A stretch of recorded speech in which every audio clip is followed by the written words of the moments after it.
मुझे पता है कि जैसे कुत्ते की पूंछ पर पांव रखने पर कुत्ता बिलबिला उठता है, ऐसी हालत देश की गोदी में तिहाड़ी दोनों खड़े हुए हैं। ना तिहाड़ी पढ़ा लिखा, ना गुल्लू पढ़ा लिखा, दोनों का। अगर देश को बेचना हो तो संपर्क करिए रंगा बिल्ला प्रॉपर्टी डीलर। संदेह आप है। और मुसलमानों पे बुलडोजर की कार्रवाई हो रही है, किस तरह देख रहे हैं आप इन कार्रवाइयों को? देखिए, मैं आपको एक बात बता देता हूँ कि जिस तरीके से इस देश के अंदर नफरत का बाजार खोला जा रहा है, मैं सिर्फ एक ही बात कहना चाहूंगा कि इस देश की राजनीति खून मांग रही है। अपने बच्चों को बचा कर रखें, संभाल कर रखें, क्योंकि देश की राजनीति आज उफान पर है। मेरे देश में 2023 का चुनाव है और मेरे देश की सरकार जो है वो इस देश के लोगों को, इस देश के नागरिक को अपनी कुर्सी के चलते बलि का बकरा बनाना चाहती है। मैं आपको बता दूं, मोदी सरकार का विजन क्लियर है। हिंदू को मुसलमान से लड़ाना और मुसलमान को हिंदू से लड़ाना। ना तो पेट भरने की बात, ना रोजगार की बात, ना शिक्षा की बात, ना बेरोजगारी और महंगाई की बात। सिर्फ एक ही बात कि कहां पर मस्जिद को तोड़कर मंदिर बनेगी, कैसे मुसलमान का खून बहाया जाएगा। बस इसी चीज पर भाजपा चर्चा करती है। कभी भाजपा के नेता प्रॉफिट मोहम्मद साहब को लेकर विवादित बयान देते हैं, कभी भाजपा के नेता, आपने देखा होगा कि देश में उपद्रव मचाने का काम करते हैं टी राजा जैसे लोग, जिन्हों का काम ही सिर्फ इस देश के अंदर नफरत फैलाना है। कभी भाजपा के नेता हिजाब को लेकर बयान देते हैं, क्योंकि भाजपा के नेता इस देश में अनपढ़, जाहिल और गवार हैं। भाजपा के नेता पढ़े लिखे तो हैं नहीं। आज आपने देखा होगा जिस तरीके से सदन के अंदर राहुल गांधी को कहा गया कि राहुल गांधी ने फ्लाइंग किस दी है। इन्हें यही नहीं पता कि फ्लाइंग किस होती कैसे है। जिस तरीके से संसद के अंदर, सदन के अंदर लोग शोर मचा रहे थे, राहुल गांधी अपनी बात को कहने के लिए राहुल गांधी ने यूं करके यूं किया, देखा होगा आपने। और फ्लाइंग किस कैसे होती है वो पूरे देश को पता है, लेकिन कैसी होती है आप लोग अच्छी तरीके से जानते हैं। आप लोगों को ये तो पता नहीं होगा कि देश की मीडिया का कौन सा स्थान है। पता है आपको? पता है आपको? आज रुक जाइए, आज इसी बात पे बहस कर लेते हैं। इस देश में सड़क छाप पत्रकार बहुत इंटरप्ट करते हैं हर चीज के बीच में। इनको पता नहीं है फ्लाइंग किस कैसे होती है। ये अभी गांव देहात से उठकर आया है ना, मुझसे कह रहे हैं कि मैं बता दूं। आप ये बताओ, पत्रकारिता में भारत देश का कौन सा स्थान है? आप बताइए ना, जो सवाल पूछे। अरे बताइए ना। जवाब दीजिए। और नहीं हुआ 167 फिर वो छोड़िए ना, नहीं आप बताइए। जवाब दीजिए, सवाल नहीं। अरे अच्छा, जवाब दीजिए। मैं ये तो देखूं। नहीं, आपका नंबर आएगा, मैं ये तो देख लूं। नहीं, आप ये बताइए कि 4 स्तंभ है ना। कैसे कह सकते हैं राहुल गांधी ने फ्लाइंग किस नहीं किया? कैसे कह सकते हैं? कैसे कह सकते हैं? हम आंख से अंधे नहीं है ना, आंख से अंधे आप हैं। आंख से अंधे आप हैं। फ्लाइंग किस होती किस तरह है? गौतम बुद्ध ने, अरे आपको तो पता ही नहीं है कैसे होती है। राहुल गांधी की वीडियो को देखिएगा, आपको पता चलेगी वो बोलने के लिए कह रहे हैं। और उसके बाद आप तमाम चीजों को देखिएगा, आप सर्च कर लीजिएगा यूट्यूब पे, आराम से आ जाएगी, आपको पता चल जाएगी कि कैसे फ्लाइंग किस होती है। दूसरी बात, ये अश्लीलता देखने का शौक नहीं है? सुन लीजिए, हाँ, अश्लीलता देखने का शौक नहीं है, अश्लीलता देखने का शौक नहीं है।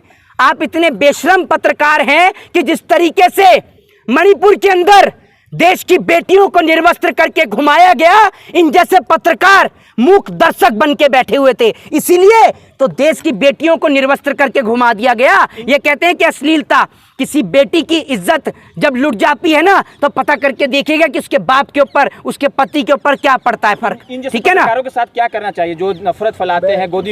इन जैसे पत्रकारों का एक ही इलाज है कि किसी भी देश में अगर हिंसा हो, किसी भी राज्य में हिंसा हो, तो वहां पर धारा 144 लगाने से अच्छा है कि इन जैसे 2 टके के गोदी मीडिया के पत्रकारों के चैनल को बंद कर दिया जाए। ये सबसे बढ़िया है। किसी भी देश को अगर उजाड़ना हो, बिजाड़ना हो, वहां पर देश के अंदर आंतरिक दंगे कराने हो, बेचना हो, अगर देश को बेचना हो तो संपर्क करिए रंगा बिल्ला प्रॉपर्टी डीलर से। जिन्हें हमने समझा था लीडर, वो निकले रंगा बिल्ला प्रॉपर्टी डीलर। और किसी देश के अंदर अगर दंगे करवाने हो, वहां के लोगों को लड़ाना हो, तो हमारे देश की गोदी मीडिया से संपर्क करें। ये ऐसे लोग हैं। अमेरिका से आगे निकल लिया क्या 70 सालों में? जब ये देश आजाद हुआ था ना, आप अपने पिताजी से पूछिएगा, आपके पिता, आपने पत्रकारिता कहाँ करी है? 70 साल। अरे कहाँ से करी है पत्रकारिता? नहीं तो कहाँ से छोड़िए? क्यों छोड़िए? जिस स्कूल से आप पढ़ के निकले ना, सुन लीजिए, जिस स्कूल से आप पढ़कर निकले हैं वो स्कूल कांग्रेस ने बनाया। जिससे आपने कॉलेज से मास कॉम की पढ़ाई करी, वो कॉलेज कांग्रेस ने बनाया, मोदी जी ने बनाया शौचालय, मोदी जी ने बनाया शौचालय। शौचालय बनाना क्या गुनाह है? शौचालय बनाना क्या गुनाह तो शौचालय में पढ़ाई हो जाएगी? ये इस पत्रकार से मैं पूछता हूँ, मुझे पता है कि जैसे कुत्ते की पूंछ पर पांव रखने पर कुत्ता बिलबिला उठता है, ऐसी हालत देश की गोदी मीडिया की है। मोदी का नाम लेते ही ये भी बिलबिला उठते हैं। जरा ये बताइए, देश के 4 स्तंभ हैं, मीडिया कौन से नंबर का? चौथा स्तंभ है ना? कौन से 4 स्तंभ है जरा बताइए, कौन से 4 स्तंभ? अरे रुक जाओ, मुद्दे पे आज मुद्दे पे आऊंगा। ये सुन लीजिए, ये गुल्लू का और तिहारी का भाई दोनों खड़े हैं, एक गुल्लू एक तिहारी दोनों खड़े हुए हैं। ना तिहारी पढ़ा लिखा ना गुल्लू पढ़ा लिखा, दोनों का काम है हिंदू और मुसलमान कराना। बेटा गुल्लू जरा बताओ, देश के 4 स्तंभ कौन कौन से? पत्रकार को पार्लियामेंट को कभी कहिए, आप हैं ही, अरे आप हैं ही ऐसे, आप हैं ही ऐसे।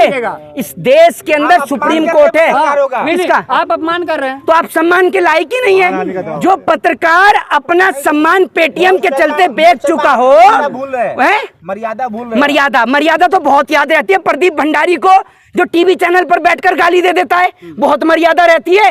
वो किस तरीके के शब्द का प्रयोग करता है, जूता निकल जाता है टीवी चैनल पर, वो मर्यादा रहती है ना। एक लेडीज मारने के लिए पहुंच जाती है, वो मर्यादा रहती है ना। ये जो मेरे पीछे सिख भाई खड़े हैं ना, मैं आपको एक बात बता दूं कि इस देश को सरकार से ज्यादा तो इन लोगों ने चला रखा है। चाहे लोगों का पेट भरने की बात हो, चाहे सरहद की हिफाजत करने की बात हो।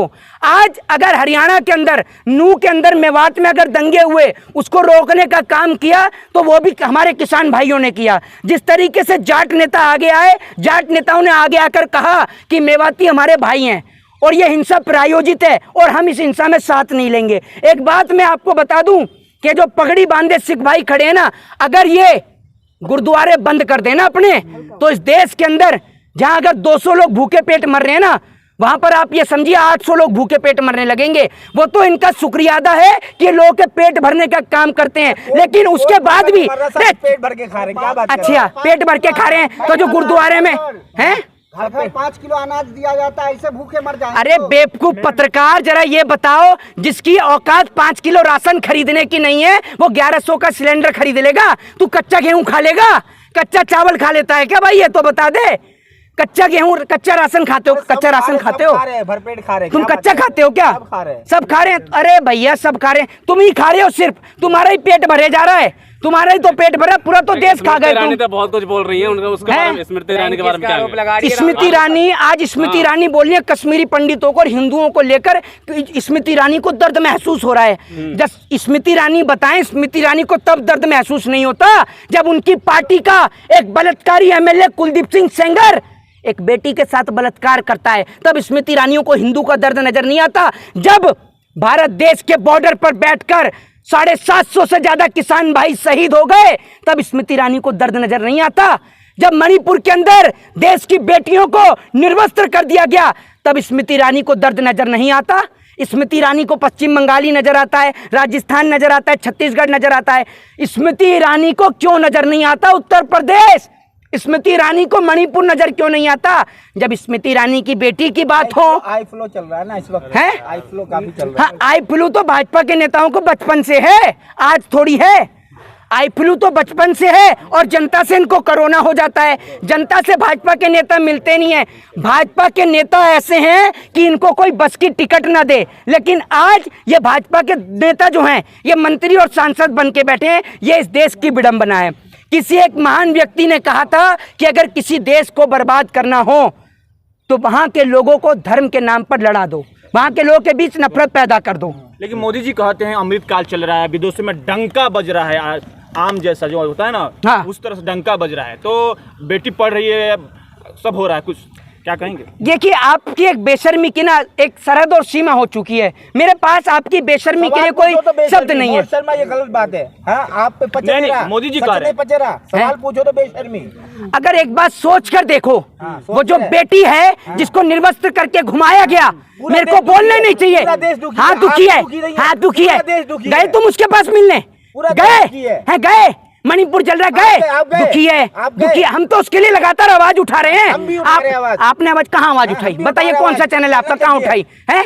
बताइए ना, कहाँ है, कहाँ है? हम भी उठा रहे हैं। ये 2 टके के गोदी मीडिया के पत्रकार जिन्हों का काम सिर्फ इस देश में है जी, नहीं नहीं, मोदी जी की डंका बजा रहे हैं, डंका बजा रहे हैं विदेश में। कितने विदेश घूम के आए हो आप? मैंने वो कह रहे हैं, डंका बजा रहा हूँ। हैं? मोदी जी ने तो ये भी कहा था कि सबको 15-15 लाख दे दूंगा, दिलवा दिए मोदी जी ने 15 लाख, आप दे दो। सालों में बोलने वाला प्रधानमंत्री आया है, पच नहीं रहा आप लोगों को। हैं? 70 साल में बोलने वाला प्रधानमंत्री आया है, ये बोलता ही बोलता है, करता कुछ है ही नहीं, सिर्फ बोलता ही बोलता है, और बोल बोल के पूरा देश बेच दिया। जिस चीज को कहा मेरा बचपन का उससे नाता है, समझो अगला नंबर उसी का है। ये शुक्र मानो उसने अब तक ये नहीं कहा, अगर आपका नाम लेकर कह दिया ना तो आपको तो बेक ही देगा वो। और मैं तो कहता हूँ सबसे पहले अब आपको बोले कि मेरा मीडिया से बचपन का नाता है, फिर आपको बेकेगा, और बड़ी खुशी होगी इस देश को जब आपको बेकेगा, क्योंकि आप बिक गए तो इस देश से नफरत समाप्त हो जाएगी। लास्ट सवाल, तो वो सब बेच देते हैं, तो मोदी जी का गुरु कौन है? मोदी जी का गुरु कौन है जो सब कुछ बेच रहे हैं मोदी जी? देखिए मैं आपको एक चीज बता देता हूँ, सरकार का एक ही विजन है, सरकार का विजन क्लियर है, कल बेचे सो आज बेच, आज बेचे सो अब। सरकार अगर चली गई तो देश बेचेगा कब? तो सरकार का तो ये विजन क्लियर है, इसलिए मोदी जी जो हैं वो देश बेचने में लग रहे हैं। अच्छा, नो जाएंगे क्या आप भी? जी नो में क्या कहें? देखिए नू में तो हमारे जितने भी जाट भाई हैं, ब्राह्मण भी जाएंगे क्या? नहीं मैं आपको, जाट और ब्राह्मण में अंतर क्या है? हम लोगों का सबसे बड़े गौरव की बात है, हम भारतीय हैं। बिल्कुल। हमारे देश के लोग पूरे विश्व में भारत देश का नाम रोशन करने का काम करते हैं।